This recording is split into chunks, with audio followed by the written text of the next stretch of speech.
Oi, Norma, tudo bem? Espero que esteja tudo bem com vocês, que vocês estejam se cuidando. Bom, vamos fazer um acordo? Antes de começar a aula, eu vou pedir que daqui pra frente vocês sempre estejam com o livro acompanhando o que eu tô falando durante a aula. Bom, vocês possam me acompanhar.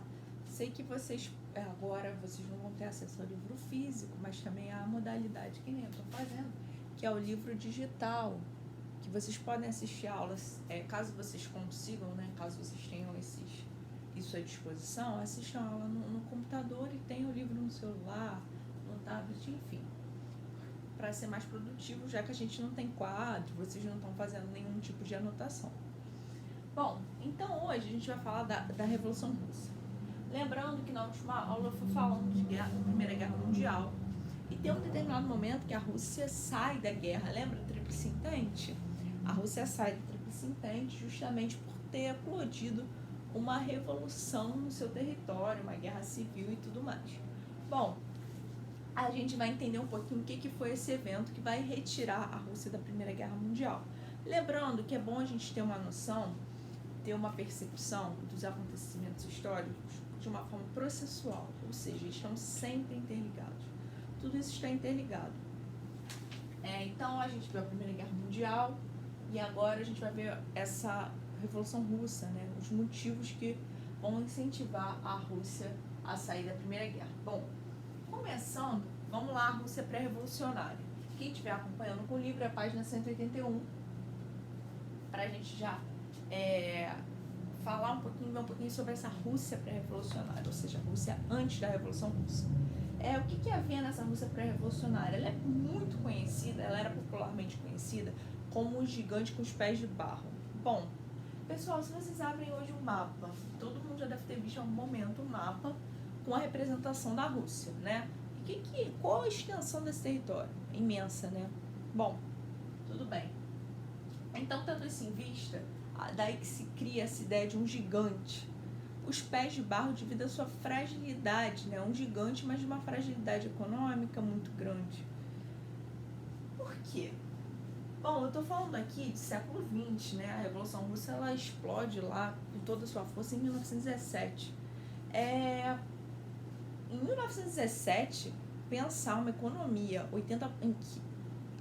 fortemente agrária, com pouquíssima industrialização, em que 80% da população vive no meio rural, é algo assim assustador se a gente está pensando no contexto europeu, tendo em vista, né, que, por exemplo, o caso da Inglaterra, a Revolução Industrial já aconteceu há muito tempo. Bom, então a gente nota que há um atraso econômico por conta de não ter ocorrido essa industrialização. Bom, então a gente já notou aqui que é um país que ele é agrário, a sua população 80% é rural, e também tem outro fator que mostra mais um atraso, né? Que a Rússia, o modelo político ele era baseado no czarismo, né? Havia um czar. Bom, o czar ele se assemelha àquele modelo absolutista que a gente viu lá atrás, vocês viram lá no iníciozinho, no sexto ano, sétimo ano, do modelo absolutista, né?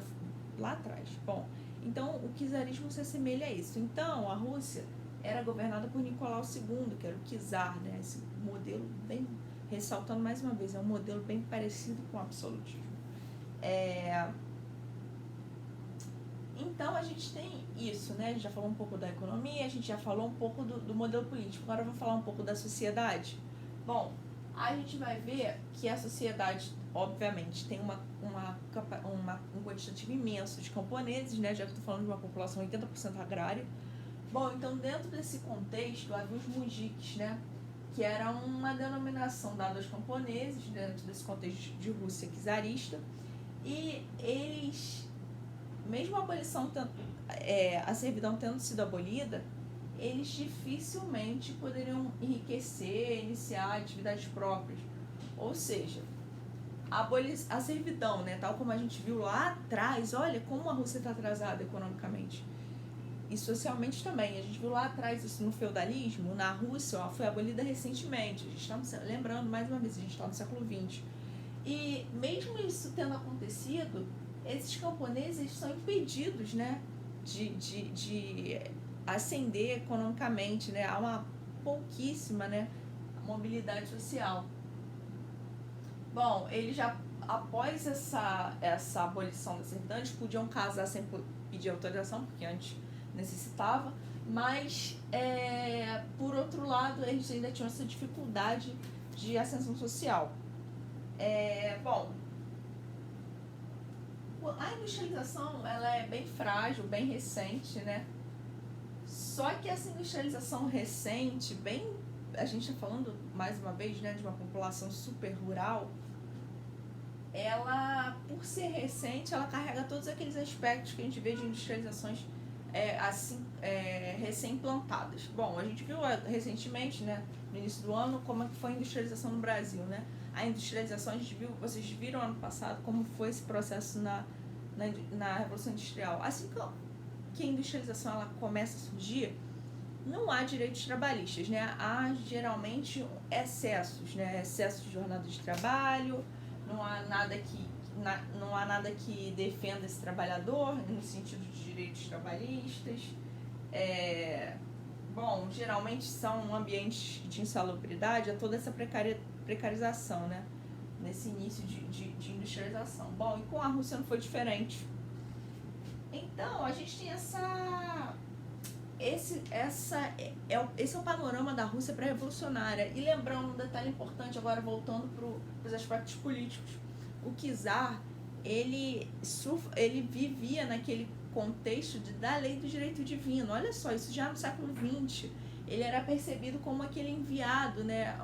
Uma espécie de intermédio entre Deus e a população. Só que aqui a gente está falando de uma outra forma de religiosidade, é um cristianismo ortodoxo, né? É um outro modelo, mas mesmo assim esse governo ele funciona com base na lei do direito divino. Bom, para vocês irem me acompanhando, vamos a 183. Entender como surgiu essa sementinha das ideias socialistas. Bom,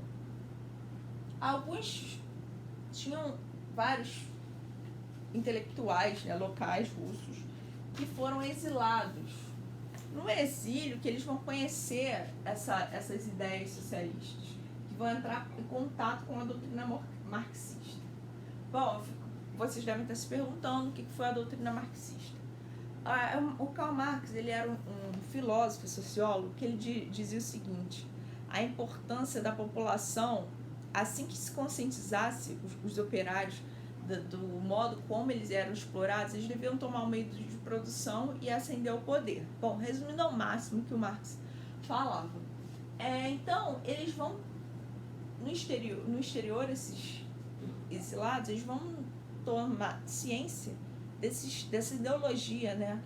E isso vai ser a base para o POSDR, que é o Partido Operário Social Democrata Russo, a sigla é imensa. Então essa é a base é marxista do partido. Então a gente já anota como está chegando aí essa ideia de socialismo. A gente vai ver que é um dos poucos casos no mundo em que o socialismo foi implantado de fato, foi na Rússia, pós-Revolução Russa. Bom, então a gente já anotou como está chegando essas ideias. Agora vamos prosseguir. A gente já viu também o que essas ideias queriam dizer, eram anticapitalistas, né? Marx tinha críticas ferrenhas ao capitalismo, ao modelo de exploração, em que o dono da fábrica está explorando esse camponês, esse operariado, e que ele ganha muito em função disso. Bom, então surge um cara muito interessado nisso, né? E que vai ficar muito famoso com a explosão da Revolução Russa, que se chama Lenin. E o Lenin é um dos líderes a gente pode dividir o partido de duas formas.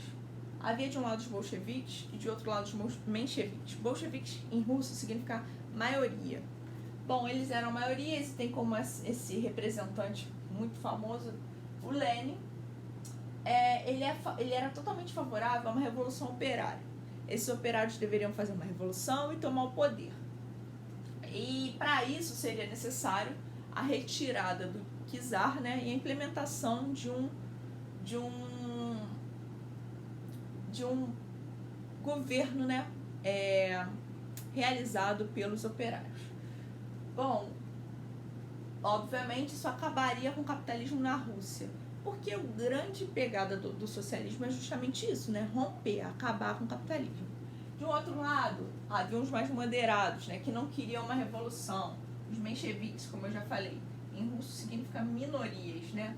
E o que queriam os mencheviques, então, se eles não buscavam uma revolução? Bom, os mencheviques acreditavam que por meio de alianças poderia ser implementado gradualmente o socialismo. Não havia esse pensamento de uma revolução, né?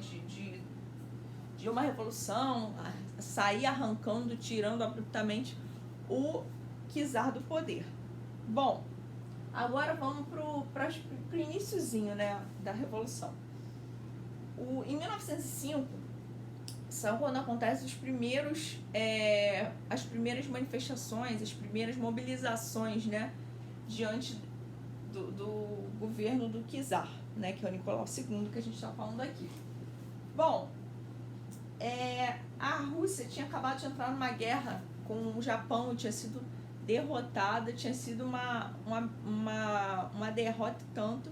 Lembrando que guerras, independente de vitoriosos e derrotados, há um dispêndio muito grande econômico, né? Então, a gente já está aqui vendo como é que funcionava isso aí. Essa população ela é extremamente agrária e não tem a industrialização, ela é bem recente, né? Está acontecendo há pouquíssimo tempo, ela é fraca e está gastando muito dinheiro com guerra.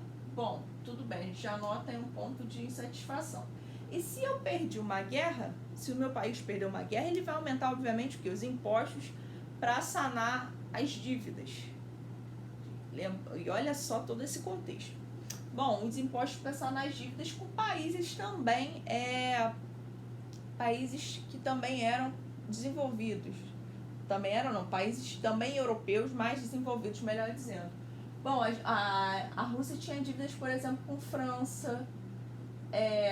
Então, vai ter o aumento da ampliação desses impostos justamente para pagar isso que foi gasto durante a guerra. Bom, e por que houve essa guerra entre Rússia e Japão? Essa guerra foi uma guerra que tinha interesses imperialistas. Lembra do imperialismo? Na Primeira Guerra Mundial, havia uma disputa de territórios, né, entre os países. Bom, nesse contexto aqui a gente está falando de Rússia e Japão, que estavam interessados.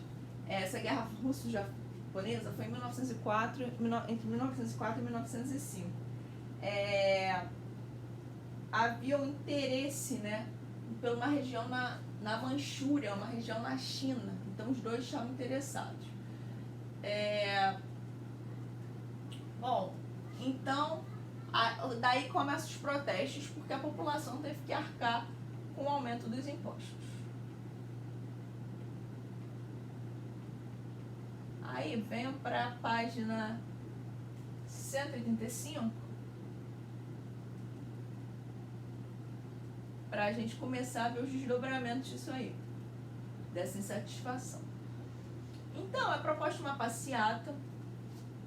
Essa passeata é um dos protestos mais conhecidos, né? E o que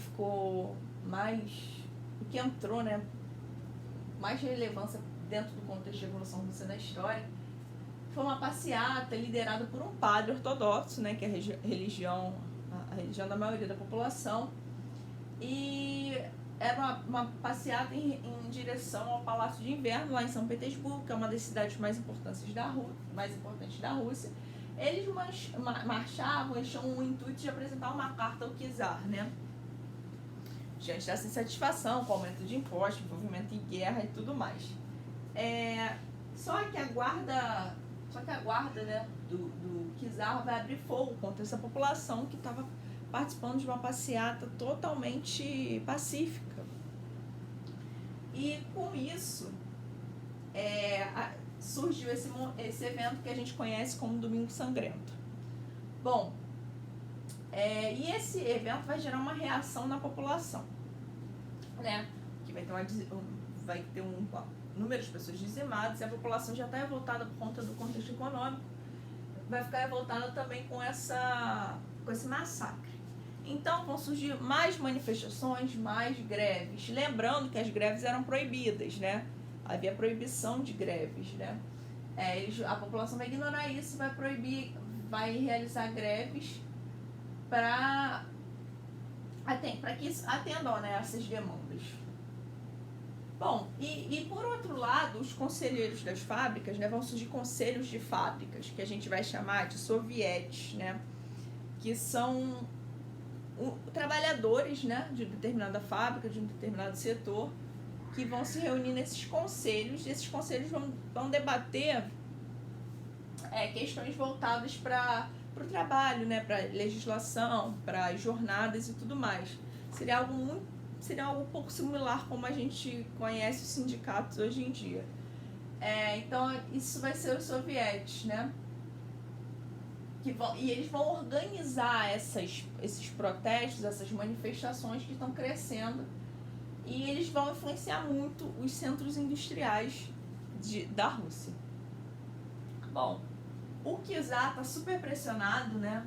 Obviamente, olha só tudo que está acontecendo, e houve também esse massacre, que teve esse monte de desdobramento, a população insatisfeita. Ele vai lançar um manifesto de outubro, né? Que ele promete uma constituição, e essa constituição seria organizada pela Assembleia Nacional. Só que é importante lembrar que mesmo ele prometendo essa Constituição, o poder ele continua sendo absolutista, né? O poder dele continua sendo superior a tudo e a qualquer coisa. Só que essa medida é para dar uma acalmada na população, dar uma silenciada, né? Essa população que está bem revoltosa. E foi constituída também a Duma nesse período, que é um conselho legislativo que a população poderia participar. Ou seja, ele cria uma constituição, um conselho deliberativo para ter uma maior participação popular, uma ampliação, né, dessa participação popular, mas ao mesmo tempo que na prática ainda há um poder absolutista. Ele não mexe do lado dele, né? Ele faz pequenas concessões visando a ampliação de poder e um silenciamento dessa população muito revoltosa. Um exemplo disso, que ele não mexe no poder dele, é que ele podia dissolver a Duma quando ele bem entendesse. Bom, então, essa foi a mudança política. Ele criou uma Constituição, ele criou um Conselho Deliberativo, há uma Assembleia convocada para fazer essa Constituição, mas ele tem plenos poderes de dissolver a hora que der na telha. Agora vamos dar uma olhada na Rússia, durante a Primeira Guerra Mundial. Vocês já viram um pouco semana passada, né, a participação da Rússia, né, na Primeira Guerra Mundial, ligada ali aos aliados da Tríplice Entente. Então, como é que é essa participação da Rússia nessa Primeira Guerra Mundial? A Rússia tinha claros atritos com a Alemanha e com o Império Austro-Húngaro, o pessoal que estava do outro lado, né, na Tríplice Aliança. E por conta dos interesses na região dos Balcãs, mais especificamente a Rússia viu interesse na região de Constantinopla, uma região que hoje em dia a gente conhece como pertencente ao território turco.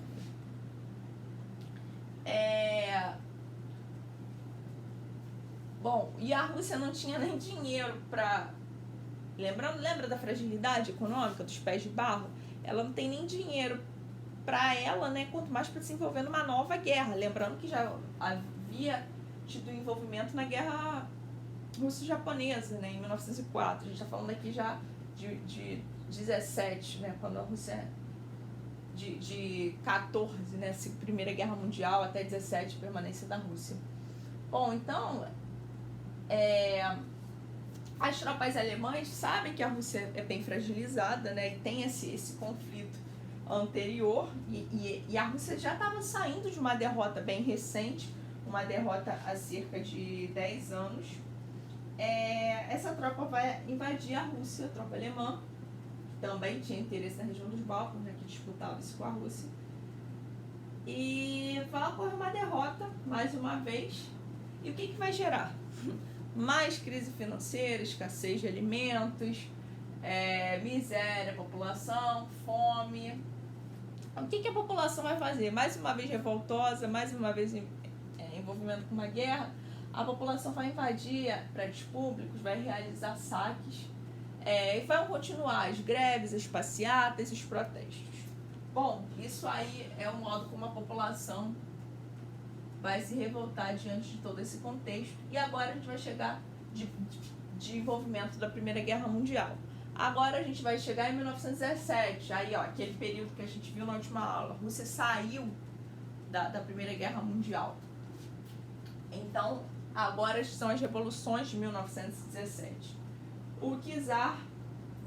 e tem um outro fator que é interessante. A Rússia, ela perdeu o tempo inteiro, né? Há uma desmoralização também do czar pelo exército. O exército russo não está de acordo com o czar. Então a gente já nota, olha, mais uma crise. A população está incomodada, agora também tem um exército. O que o Nicolau II vai fazer? Por conta de toda essa pressão popular, dessa contrariedade do exército, ele vai renunciar. Bom, e quando ele renuncia, vai ser implementado um governo provisório. E esse governo provisório vai manter a Rússia na Primeira Guerra. Ou seja, olha a complicação. Saiu o czar, mas a Rússia, mesmo com todo esse panorama, né, econômico muito frágil, vai ser mantida nessa Primeira Guerra. Só que por conta disso, os sovietes, lembra que são os conselhos dentro das fábricas, vão parar de apoiar o governo russo. Bom, então olha só. Agora esse novo governo, esse governo provisório, também tem uma oposição surgindo aí. E esses sovietes vão ser muito apoiados pelo Lenin. Lembra que era o líder da parte bolchevista, né, dos bolcheviques? Bom, e o Lenin vai voltar desse exílio divulgando essas ideias socialistas que ele entrou em contato lá durante o exílio. Bom, ele vai elaborar um conjunto de teses conhecidas como as teses de Abril, ou que vai ser muito lembrado como o Pão, Paz e Terra. Bom, o que ele quer propor? Eu acho sempre mais fácil lembrar como Pão, Paz e Terra. Por quê? Pão, porque ele quer alimento para a população. Terra, porque ele prega uma reforma agrária. E paz, porque ele quer uma saída, logicamente, da Rússia dessa guerra. Bom, isso não foi acatado, né, pelo governo provisório, porque o governo provisório não saiu da guerra, não quer sair. Então o Lenin começa a defender um amplo poder aos sovietes no lugar desse governo provisório que estava em vigor. Bom, aí que a coisa vai cada vez mais se complicar, porque antes o problema era o czar. Aí o czar saiu, agora o problema é o governo provisório. Então, Trotsky, que era um colega do Lenin, vai organizar junto com ele. A gente está falando agora da Guerra Civil, né? O surgimento da Guerra Civil, que vai de 18 a 21. O Trotsky, que era um amigo do Lenin, vai organizar um exército que vai se chamar do Exército Vermelho. E esse Exército Vermelho vai ser formado por camponeses e operários. E o que buscava esse Exército Vermelho? A queda do governo provisório. Bom, de um outro lado, vai ter um Exército Branco. O que é o Exército Branco? O Exército Branco são as potências europeias unidas para conter isso aí que está com uma cara de uma revolução e conter a disseminação dos ideais socialistas. Porque a grande defesa dessas potências, logicamente, é o capitalismo, né? Bom, então o Lenin vai assumir o poder, ele vai tirar o país da guerra, distribuir terras camponeses, vai estatizar bancos, fábricas e tudo mais, lojas, empresas financeiras, vai entregar as fábricas para os sovietes, ele vai realizar uma verdadeira revolução, né? tudo passa a ser de controle do Estado, né? De poder do Estado. Bom, agora vamos falar sobre essa guerra civil, né? Já falei do exército, foi se formado. Agora vamos falar da guerra civil. Bom, apesar de tudo isso, é muito legal, o Lenin vai dar tudo isso, devolver isso pro Estado, sim, mas tem quem vai ficar em oposição a ele. Olha só, sempre tem oposições. E aqui são oposições muito ferrenhas, porque a situação é muito extrema. Então tem uma burguesia incomodada, né? Porque a burguesia vai perder acesso, né, a essas propriedades e vai se opor, óbvio, ao sistema socialista. Haviam também trabalhadores incomodados que diziam que era uma forma violenta, né, como eles eram tratados pelos revolucionários, e falavam que as medidas eram muito impostas à força. Então isso vai gerar um conflito do governo revolucionário e a população, que vai entrar numa guerra civil desde 1918 até 1921. Ou seja, eles entram numa guerra contra o Japão em 1904, eles saem em 5, entram na Primeira Guerra Mundial, desculpa. Primeira Guerra Mundial eles saem em 17, em 18 eclode uma guerra civil na Rússia. São muitas guerras. Continuando nisso, eu já falei, né, que de outro lado está surgindo a formação de um exército branco.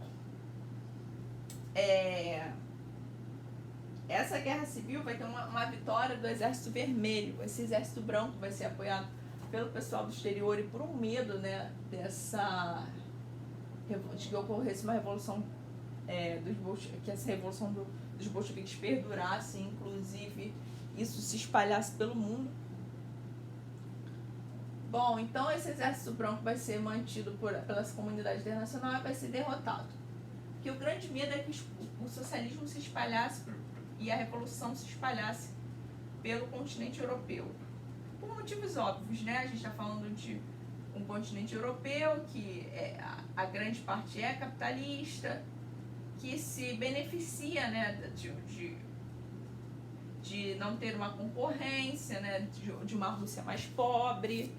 Então, e também se beneficia, né, dessa situação dos trabalhadores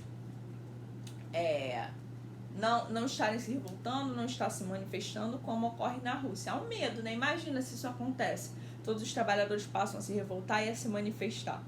Bom, então essa comunidade europeia vai se posicionar a favor desse exército branco, que vai ser derrotado.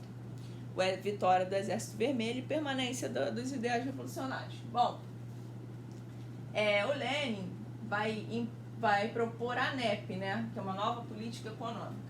A NEP tinha como objetivo adotar algumas práticas capitalistas, ou seja, seria uma mudança com a adoção de práticas parciais, não é totalmente um governo capitalista, uma mudança para o capitalismo, que eu estou querendo dizer, não ocorre isso. Bom, o que a nova política econômica vai propor? Presença de empresas estrangeiras, empresas particulares, não só mais estatização, não só mais empresas de domínio do Estado, né?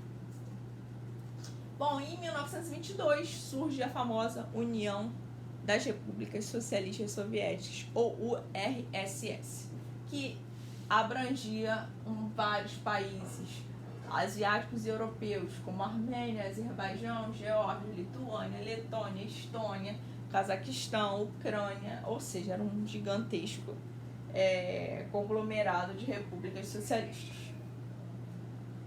Bom, pessoal, terminando isso aqui, vamos falar sobre as consequências da Revolução. Bom, a gente já viu a Revolução, né? Que é justamente essa concessão de maior poder aos trabalhadores, de maiores direitos trabalhistas aos trabalhadores, a deposição, né, o fim do regime monárquico absolutista. Então, como consequência, a gente pode falar que teve uma mudança nas relações de trabalho, o fim de uma monarquia absolutista, uma ampliação da industrialização, porque, olha, o Lenin está aceitando indústrias estrangeiras, indústrias particulares, isso vai ampliar a industrialização, obviamente. Vai ser um período de muita produção cultural por conta da questão de que eles querem disseminar os ideais, difundir os ideais socialistas, e isso vai ser difundido por conta dessa produção cultural. Bom, vai ter também uma forte burocratização, ou seja, um excesso de regras, leis e tudo mais, e vai existir uma oposição. Essas consequências vai gerar a saída da Primeira Guerra Mundial, o enfraquecimento do Tríplice Entente, o temor, né, de países capitalistas e potências mundiais, tais como Estados Unidos, Inglaterra, o medo de expansão do capitalismo, do socialismo, no mundo. Ou seja, a conclusão que a gente pode tirar é justamente que a Revolução Russa propôs uma outra forma de governo que não fosse a capitalista. Beleza? Bom, foi longo, mas Revolução Russa não tem como falar mais rápido que isso. Eu trouxe só os pontos principais. Façam os exercícios da apostila. Eu estou mandando para vocês pelo Túlio o gabarito todo comentado, tá bom? Então, até mais.